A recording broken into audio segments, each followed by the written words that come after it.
بسم الله الرحمن الرحيم. Assalamu alaikum wa rahmatullahi wa barakatuh.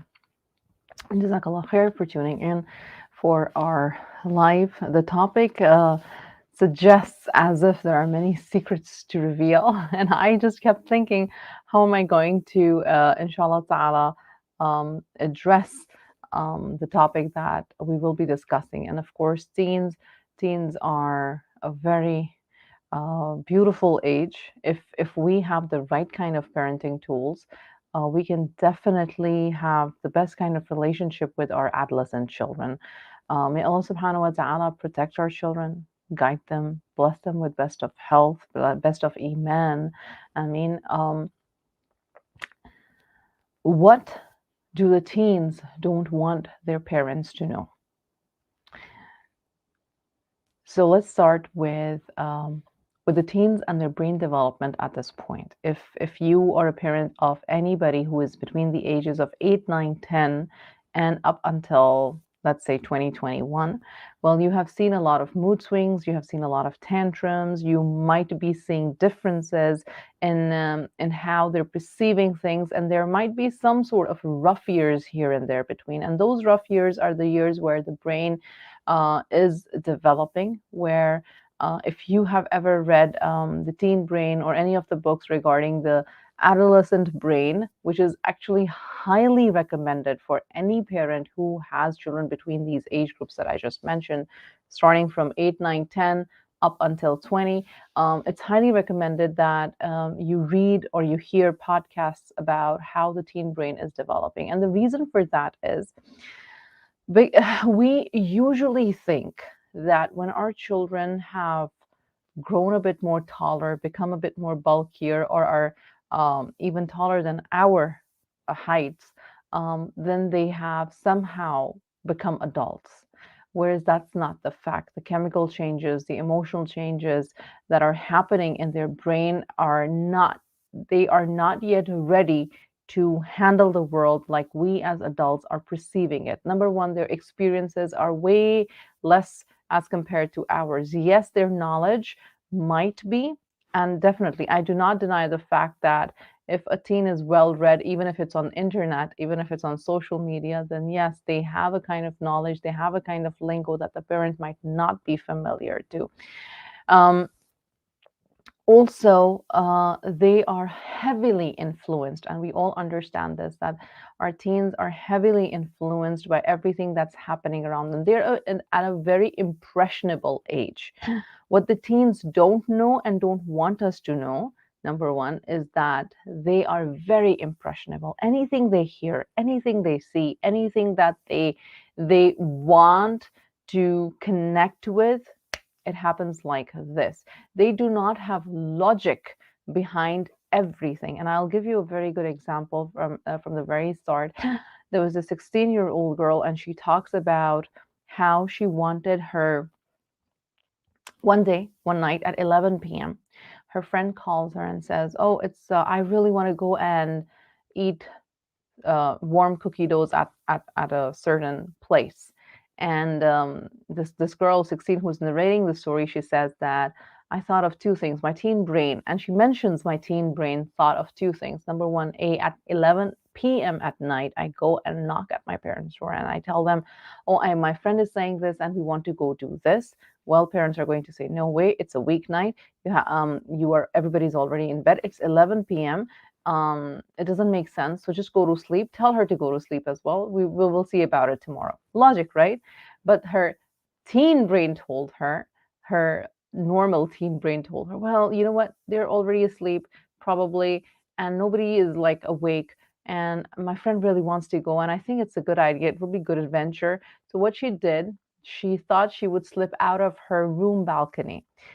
She realizes until she has made up this whole plan that she's going to go down the ladder through her room balcony to the down floor, and then with her car to her friend's house, eat the cookie, come back, and everything will be fine and dandy. It was raining heavily, and when she was trying to go down, she fell from the ladder. When she fell from the ladder, she got hurt, and when she got hurt, her brain got into a shock mode. You know that fight, flight, freeze mode. So it was in a flight mode, like run. And even though she knew that the sound was loud, and even though she knew she had yelled and her parents might have definitely heard her, and when she started the car, her parents might have definitely heard her, she still drove to her friend's house, which is extremely funny now that she's narrating. And even when I was listening to the story, I started laughing, like, what are you doing? And by the time she reaches her friend's house, her dad calls her on the phone and he says, because they had the Life 360 where you can actually locate where your child is because the phones are connected. And he calls and he says, "What did you do? We heard the sound. We got out of the room to come see if you were okay. And the next thing we see is you're driving away. So come back home, turn around and come back home. We're waiting for you. What is this all about?" And so she starts crying. She doesn't even enter her friend's house. She just turns and comes back. She doesn't even leave her car, in fact. And she comes back home crying, sobbing, because now she's fearful. She's fearful and she's thinking, oh, my parents are going to punish me, or they are going to, take away my car privileges or whatever. And the parents just sit her down and ask her, what happened? What were you thinking? And she said, probably I wasn't thinking. Allahu Akbar. So that is one thing that teenagers don't admit easily, is that usually when they are making certain decisions, whether it's peer pressure, whether it's just because they're so impressionable, whether it's because they want to have that adventure, um, teen brains are developing, and the part of the brain that wants or seeks adventure is highly active during those certain years of their life, and that's why you will usually see them doing stunts and being daredevil. And there are so such funny memes, like at age 18 you're going out in winter without even a shirt, the boys, and or with no jacket, the girls, and they're completely fine. But at age 32, you cannot even imagine stepping out of the house without proper attire, right? And that's because they are always seeking adventure. So this was one example. Another example is where teens do not actually, they do not even understand how to communicate, and so it always falls upon to the parent to be more approachable. Parents need to be more approachable. And teens, actually, if you sit with them and you ask them what is it that you want from your parents, it is that they want them to be more approachable. They want to be able to communicate. There was once this teen who said that my parents gave me a phone in eighth grade. And they had their locator on so that everybody could see where everybody is, and we could manage. And our calendars also were in sync, so we could put in our dates, our block times, because of the pick and drop. Or if one parent was busy on a scheduled date, then the other parent can, be at home, etc., etc. Which is actually a very good thing to stay, to know each other's calendar, to have an open communication, to actually schedule activities with the family if that's needed, outside the house or inside the house. And she says that I just wanted them to not know where I'm going, right? And so what she would do was she would just leave her phone at home and the locator, and sneak out of the house. Or she would go to her friend's house, leave the phone there, and then sneak out of the house, because she knew that her parents wouldn't allow her going to the places that she wanted to venture into going. Now, there's no judgment here. We understand that the company our children have, or the peer pressure that our children are facing, they will tend to at least see, the thing that we say to ourselves, we all were in the same age, and we say, let's just do it once and see what is this all about, what is the fuss all about, right? And so her parents would find out, they would figure out, and there would always be a row, and there would always be a tension, and curfew time, and blah blah blah. And then she says, what my parents did, they were mad at me. They were definitely mad at me. But what they did good was they communicated, and they said, listen, these are our fears, one, two, three, four.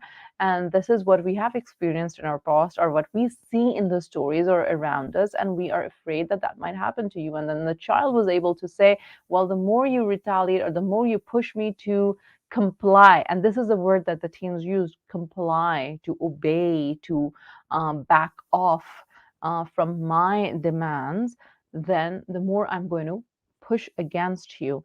But later she realized, well, as the communication continued, she realized that the parents were not that unreasonable. And then she said, what I started to do was, if the curfew time was 10 p.m. to be at home, then I would be 10 at home at 10. And then the parents would started trusting me. So that was a trust issue. And once the parents started trusting her, then she was able to say, okay, 10:30, and the parents were fine with 10:30 as long as they were picking and dropping and they knew where she was.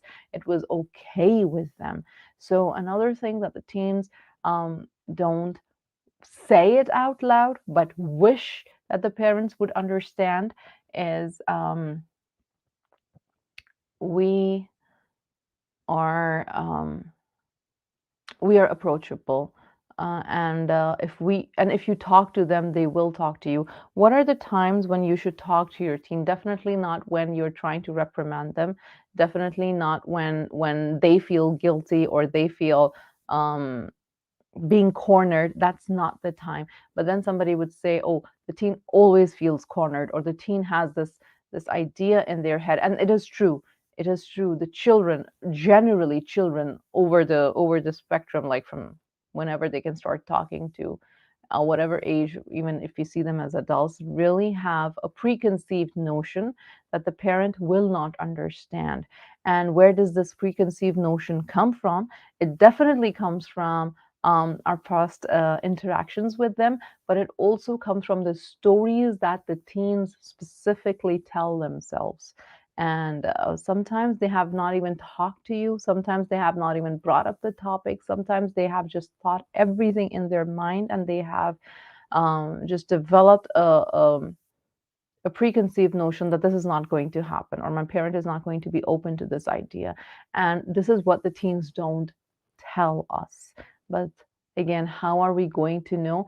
By being a good detective, by looking at their face expressions, by looking at their habits, by looking at what is missing. Is there a behavior change? Are there eating habits change? Are there, you know, other changes? I know that just this generation, especially the Gen Zers right now, are pretty woke and actually very vocal as well. And yes, the concept of haya, or the concept of uh, keeping certain topics at bay from your parents, is not this generation's thing. It was maybe the earlier millennials and the later millennials and the Gen Xers. They used to do that, but nowadays children are pretty open to conversations. It's the parents that need to understand the art of how to converse. I know it sounds odd, but really it does. It does, because we usually converse from from fear based or from story based objective. I heard this happening to my friend's son or daughter, and they go to the same school and they almost hang out in the same circles. So that might be affecting my child too, whereas that might not be the case at all. So both parties have preconceived notions, and we need to lose those notions before we start talking to each other. Another very important thing is I don't know if and this is mostly in the West. I'm pretty sure it's in the East as well. I mean, I'm by West and East, I mean America, Europe, and East, I mean UAE, Pakistan, Bangladesh, Saudi Arabia, all of these places, right? And African countries as well. How much is vaping aggressively used in high schools? And definitely the abuse of nicotine and the abuse of tobacco. And what I have, and I've never spoken about this before, but because, and I don't think this is new news to anybody. This has been happening for some time, for some years, in fact. But what teens hide from us are how cute these vaping products are. And they almost look, and they're even named like lip glosses, and they're named like candy, and they're named even a USB. Actually, this was at least 4 years ago. I was with my youth group at the masjid, and they were telling me about how they're using Jules, the vaping brand, right? And it's in the form of a USB stick. So it looks like a USB stick. So if you're a parent and you're not actually aware of the forms and kinds and shapes of these vaping products, you should actually go and do some study about it, because they're in such subtle such intelligently packaged. They're such intelligently packaged that the adults who are not familiar with the brands or not familiar with the names actually get confused at what is this. So that is another thing that the kids don't want you to know. The kind of music that they hear. I cannot express how the music influences our brains. I'm not going to say our teens' brains, I'm not going to say our children's brains, I'm going to say just general our brains. There was a time where I'm from the generation where Walkmans were there, and we had Walkman, and we put the cassette in, and we would put in the headphones and listen to it. And now, then, of course, the MP3s came, and then now we have iTunes, right? And music is one thing, the instruments is one thing, but the lyrics and what the teens don't want you to know is what they're listening to and what the lyrics are, because we as parents definitely do not have the same taste, and those lyrics are highly impressionable. Those so another These two are actually the secrets that they don't want us to know. Is the addiction part of it, the vaping, the any type of drug abuse, and how they hide it. And there was once this, and I will come back to the music because I remembered another thing. There was once this doctor. She was a medical doctor, and she lost two of her sons to drug abuse, and she did not realize until it was too late that they were actually hooked to drugs, and they were high schoolers, highly achieving students in football. They were quarterbacks or something in football, in American football, and suddenly they got hooked onto drugs that were sold in the school, and they would use it. And the mother, when she wanted to figure out what's happening with my kids, because of course there was a huge change, huge shift in how they started to behave, their diet, their irritability, their insomnia, all of these things. And there was this parent just 2 or 4 days ago. They were like, I know all the teens are going through insomnia, and all the teens just want to eat or drink coffee, and all the teens just want to eat junk. And no, all the teens don't want to do just coffee and junk, and they all have insomnia, and they're always on their phones. No, this is a generic blanket for a deeper issue, and we as parents need to know what those issues are. And those issues are drug abuse, even if it's because there's this whole study. Please go online and find the study. You will find many studies, in fact, that vaping is so common that if our child is not doing it and they go into a group, the other person will very easily say, oh, do you want to just see what it is all about, what the fuss is all about? And it always starts from one smoke or one whatever you call it, and then it goes further. You do it to fit in. You do it to fit in. And so, coming back to that mom story who lost two sons to drug abuse, and that was extreme case, but she said, I'm a medical doctor, and I went into their room searching, and I could not understand because they were using normal things like paper and foil, right? So these are the things that teens are sneaky with, and we do not understand. There was this one teen, she brought in beer cans into her home. This is a Muslim teen I'm talking about. And it had a certain percentage of alcohol. On the surface, it looked as if it's just like a fuzzy drink, a colorful can of fuzzy drink. You have to really look how much percent of alcohol is there in it. And so she would hide it in her bathroom drawers.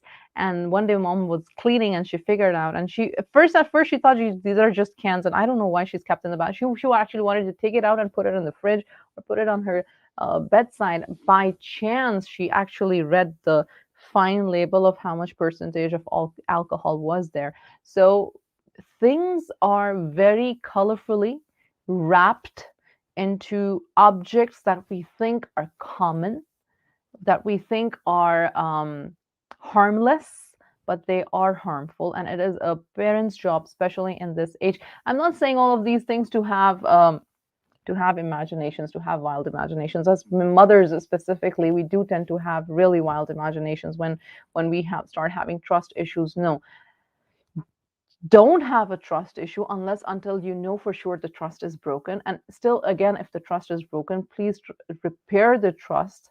And there is a threshold to how far we can go as parents to communicate and keep communicating. The only one law, the only one law that I honestly believe works is never give up. Never give up on your child, regardless if the child says, even to the extent if the child says, I'm an atheist, do not give up on your children, because nobody is going to be as sincere as you are. Um, for your children. And yes, there is a huge heartbreak, and yes, there is a huge a disappointment, and yes, there is a huge, oh my God, where did I go wrong? A guilt, you guilt trip yourself. But when it comes to this age and time of our child's development stages, a lot had to be done in their earlier former years. And if we miss something, or even if we did not miss something, I'll give you another example. I'll give you an example of another teen who grew up, and two or three of these examples are from Muslim families, and not Muslim families who are by name only Muslim, but those Muslim families that go to the masajid, that have taken their children to masajid, and that have taken their children to Quran classes, and they take their children to weekend Sunday school classes. And this is still happening, because of course when we send them out in the world, especially into the public sector, in the public school system, these are the things that are happening with all the children, and our children are also children, regardless they're Muslim or non-Muslim. These things are going to affect them. One of their best friends might be going through it. So coming back to another story, now this child grew up in a household that their parents surrounded their children knowingly with youth and with teachers and mentors who were Muslim in the masjid, right? And this child, one day they come home and they say, oh, I am I'm bisexual. And then after a few days, they say I'm asexual. And then after a few days, they say, well, maybe I am non-binary. I don't know, but it's my choice. What happened to you, child? What happened to you? At what point did something go wrong? And the first thing the parent thinks is, did they have a sexual experience? Did they do something? And that's why they're saying this, right? And the child says, no, my friends came out and I thought it was time for me to come out. Well, when did you realize this? Well, while they were talking, I realized that I'm also this. And they're and then on further investigation, they found out that their the child's cousin is also, and she's a girl and he's a boy, and they in their homes, living in different states, are giving the same statements to their parents, because their friends who are coming out apparently are doing it. So it's a trend. So sometimes hold back our horses and observe. And this mom was so devastated that she said, I wish he would die. And that shocked me, that I cannot understand the pain. I cannot fathom the pain. Definitely, her pain is valid. However, wishing that our children would die when they would become a source of shame or a source of disappointment to us, is this the way to go as a parent? I can't say. I will not take the liberty to say what somebody should feel and what somebody should not feel, because I fear Allah subhanahu wa ta'ala, and I fear for the test that Allah subhanahu wa ta'ala may will have has for us. And I make dua all the time that, Ya Allah, allow us to pass this life with ease and with taqwa and with ihsan, and Ya Allah, make our children the coolness of our eyes, and make us the coolness for our children's eyes, because it's extremely important that we have hilm. What was it that Allah subhanahu wa ta'ala tells the Prophet sallallahu alaihi wasallam in the Quran, that if you were rigid, or if you were, you know, what is it? If you were rigid with them, I will just use the word rigid, they wouldn't have heard you. It was just because of the soft nature of Prophet ﷺ. It was because of his listening skills. It was because of his empathetic nature that people were drawn towards him. Whether it was a friend, whether it was an enemy, whether it was somebody who had wrong inhibitions about Islam, whatever it was. If you read the seerah, it's that. It's easier to say something about the past when the present is painful, but it is only from these stories that we can find um, hope. We can find hope and we can find peace. And so I am basically saying that we can do everything right from the very beginning of our parenting, and we can still fall into tests, and we can be fall behind in our parenting and during their former years, and we can still find easy children, and we can and it can be really opposite. We did not do the work that we were supposed to do when they were younger, and then then in the teen years and the adolescent years we face a lot of trouble. So nobody knows what kind of test we are going to face, but the reality is, and something that our children don't openly tell us, is that it's a jungle out there. And we only hear about the jungle, they live and survive in that jungle. And it's horrible, not because people have become horrible. It's horrible because the society as a whole, whether it's a Muslim country, whether it's a non-Muslim country, has is pushed towards worshiping themselves, worshiping their body, worshiping their desires, the disconnect. And like I gave examples of three Muslim households. I'm not even going out of the realm of Muslim society. And these are families that were cognizant of taking their kids to the masajid and reading the Quran and doing the adhkar and doing the salah, and still these tests came upon them. And it was because we think that we live a sanitized life, which is far from the fact. And our children know this fact. And sadly, we blind ourselves from this fact. There is nothing sanitized out there, or even inside our homes, because we have our phones. Like this device is a window to the jungle that's out there. You don't have to step out of the house to experience it, right? And um, talk talk to our children, be cognizant of what they're doing. Yes, have checks and balances. That's an absolute must. If you find something that triggers us, please listen to this. If you find something as a parent that is triggering us because of the past experiences that we have had in our teen years, that does not mean that the story is going to repeat itself. That's an interpretation of a story. That might be an assumption of a story, right? That might be a gremlin. A gremlin means a fear of us. So, yes, may Allah subhanahu wa ta'ala protect all our children, Sister Shafaria. Jazakallah khair. And so you need to understand. We as parents, what we need to understand is we need to figure out if our stories are factual, if our stories that we are telling ourselves are actually happening. How do we concur to those stories? We go through the facts. Are we on an emotional high? Are we feeding off the fear that is being fed to the parents? So this is there was another recent study. So they say that Life 360 is a very good app, and your children should have it, and you should have it, so that you can locate each other. And there are these iPhones. They have locators as well, so you can always have the locators on to just know the destination of your. But these apps that come in, they also have a dark side to it. They actually take our child's data and they sell it out to the companies, and these companies then and some of these companies can be porn sites, right?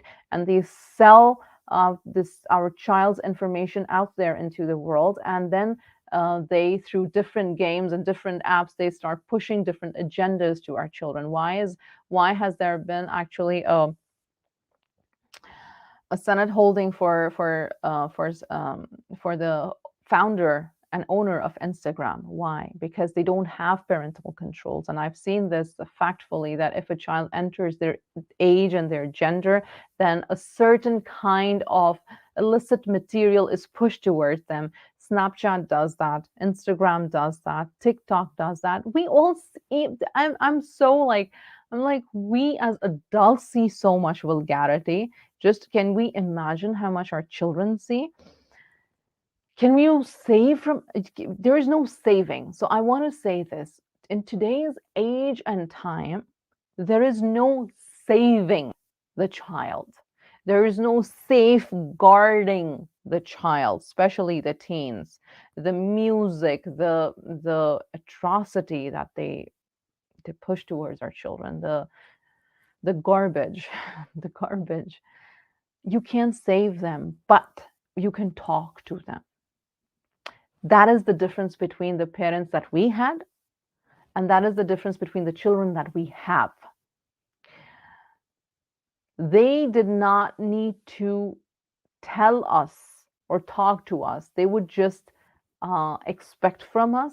They would just let us know, and they would say no, and we would understand the no, because that was the norm of the time. There was not so much pressure. There were no social media outlets. It was just you and your family. The most that you had was music and TV, and that is it, and radio, right? Or drugs in the street. But now it is inside our homes, it is in the palm of our hands, it is continuous, it is going on, it never stops. The messages, the updates, it's 24/7, and we are living in it. We are not living outside of it. We are living in this reality. And if you are living in this reality, please remember, we cannot save our children or safeguard our children all the time. It's as if it's that time of fitna where everything is in our bloodstream. So what we need to do is we need to detox. We need to have a higher level of spirituality. We need to have a higher level of connect. Our necessity, the necessity of today's parents, is to communicate and connect with their child. When I say that, I do not mean to become a submissive parent, I mean, or an oppressive parent, or a fearful parent. No, I mean, become an optimistic, communicative, empathetic parent. That's what I mean. And those tools do not develop overnight. We as human beings have our emotional baggages. We are in marriages, or we are single parents, or we are living in joint family systems, or we are living in low economic states, and we are fearful financially, or we have financial burdens or emotional burdens or health burdens. And if if a parent is having all of this, and upon that they're going to take care of a child, I 100% understand. I am a human being too, I'm a parent too, I'm living in the same society, I understand. As we are not going to be 100% in full capacity of our emotional state, of our empathetic state, of our openness state to be communicative to our children. But listen, we have one life to live. Allah subhanahu wa ta'ala gives us one life. Allah subhanahu wa ta'ala gives us a lot of chances. I do not believe you have only one chance. You will live only once. No. I believe and that is why we are taught the dua that رضيت بالله ربا وبالإسلام دينا ومحمدا صلى الله عليه وسلم نبيا ورسولا. And there is a hadith, and I'll paraphrase it, that if you wake up in the morning and you are safe inside your house, there is no war happening for you, and you have food, even if it's just a small meal. You do not have to have the feast of a king, but you have the meal, and you have your deen, and there's something else which I'm missing. Then say alhamdulillah, because you are one of the blessed people on earth, living on earth, right? And that is a fact, that is a true fact and fact. And alhamdulillah for the blessings that we have. And I always say this: the story is not about what the others do to us. That will not be our story. That will not be our reason to enter Jannatul Firdaus. Our story will be what we did in our capacities, in our circumstances. How did we tap into Allah subhanahu wa ta'ala's given gifts? Did we even recognize our strengths? Because we're so focused on weaknesses. And again, the society tells you you are weak in this, you need this, you need. What is one of the biggest marketing strategy? All the products are sold on one base. You don't have this and you need it, right? You are lacking in this and you need it. And yes, we do need certain things. We do need certain things. But then we can pick and choose what is it at that point in time we need, and what is it that we can look at later. And so the secret that we need to understand is, and this is not from the teens coming, it's just from being a parent, the secret of connect is Not everything is to be settled then and there with your child. If you see a one behavioral issue in them, do not bring in all the past behavioral issues to talk to them. There will be no conversation. Talk to them about that specific time, in that time, about that specific thing that needs to be addressed, and nothing else. Nothing from 3 months before, nothing from the coming 2 months before. You cannot sit in front of your child and tell them, if you do not pass this exam the rest of your life, you're going to be a bus conductor. No, that's not the way to communicate with any kid at any point, because you are going to set a limiting belief for them. You're going to set an emotional blocks for them. You're going to set an hurt for them. That's an emotional abuse. So, Jazakallahu khair. Thank you so much for joining in. And I hope, inshallah ta'ala, we have learned something and we have revised something good. And inshallah, we will. And may Allah subhanahu wa ta'ala protect us, give us good health, so that we, in our best state of healthy mind, body, spirituality, are able to give our best to our families, to our children, specifically our adolescent children who, may Allah protect them, are living in really tough times. And they say it or they don't say it, they realize it, they recognize it, they don't recognize it. That's not the point. We recognize it. And we recognize it, and we need to be present for them. Inshallah ta'ala. Assalamu alaikum wa rahmatullahi wa barakatuhu.